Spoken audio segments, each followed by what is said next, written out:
अध्यक्ष ओम बिरला आगरा पहुंचे और 45वें अखिल भारतीय रवि तेल तिलहन सेमिनार में शामिल हुए। इस दौरान भाजपा कार्यकर्ताओं ने उनका जोरदार स्वागत किया। आपको बता दें, 2 दिवसीय सेमिनार का शुभारंभ शनिवार को हुआ था, जिसमें ओम बिरला 1200 से अधिक व्यापारी और उद्योगपतियों को संबोधित करेंगे। वो सर्किट हाउस में कुछ लोगों से मुलाकात करेंगे और नेशनल चैम्बर के कार्यक्रम में भी भाग लेंगे।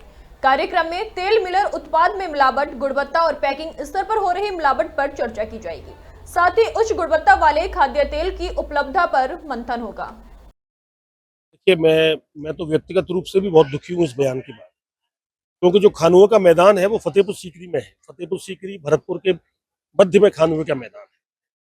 अब खानुए के मैदान में जो हमारे योद्धा वीर शिरोमणि प्रतापी सूरवीर राणा सांगा ने युद्ध लड़ा बाबर के साथ, एक आताताई आक्रांता के साथ, और उसमें उन्होंने इस तरह का युद्ध लड़ना, और उनके ऊपर उनको समाजवादी पार्टी के एक सांसद, जो राज्यसभा के सांसद हैं, वो सीनियर सांसद, लोकसभा में भी रहे, उनके द्वारा ये बयानबाजी मेरे गले नहीं उतर रही कि आखिर उन्होंने कैसे कह दिया।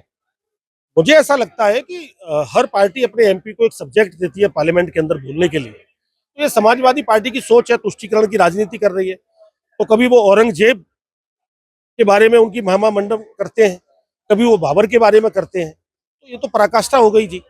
पार्लियामेंट के अंदर खड़े होकर एक राज्यसभा के सांसद समाजवादी पार्टी के द्वारा ये कहना कि राणा सांगा गद्दार और उनके अनुयायी गद्दार, तो उन्होंने पूरे भारतवासियों को गद्दार बता दिया। अब भारत के लोगों को गद्दार कहना, अरे सुमन जी या समाजवादी पार्टी, अगर राणा सांगा युद्ध नहीं लड़े होते, अगर पृथ्वीराज चौहान युद्ध नहीं लड़े होते, अगर महाराणा प्रताप नहीं लड़े होते, अगर शिवाजी नहीं लड़े होते, अगर महाराजा सूरजमल नहीं लड़े होते, अहिल्याबाई होलकर नहीं लड़ी होती, झांसी की रानी नहीं लड़ी होती, तो आज आपका नाम रामजी नहीं होता, आपका नाम कुछ और होता।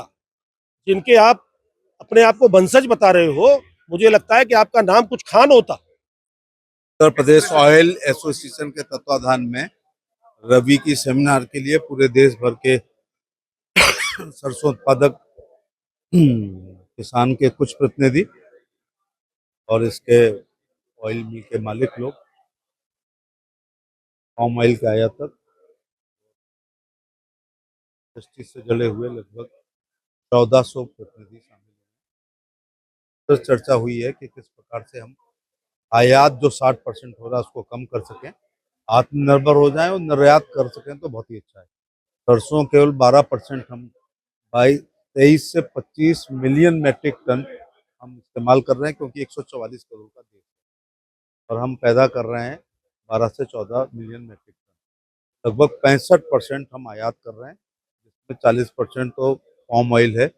हमारे हर राज्य में अलग अलग ऑयल इस्तेमाल होता है, कहीं पर कोकोनट ऑयल, तो कहीं सूरजमुखी, तो कहीं सोयाबीन, कहीं सरसों और सूरजमुखी का दिन में 3 बार इस्तेमाल होता है, सुबह ब्रेकफास्ट में, लंच में, डिनर में। 144 करोड़ उपभोक्ता हैं।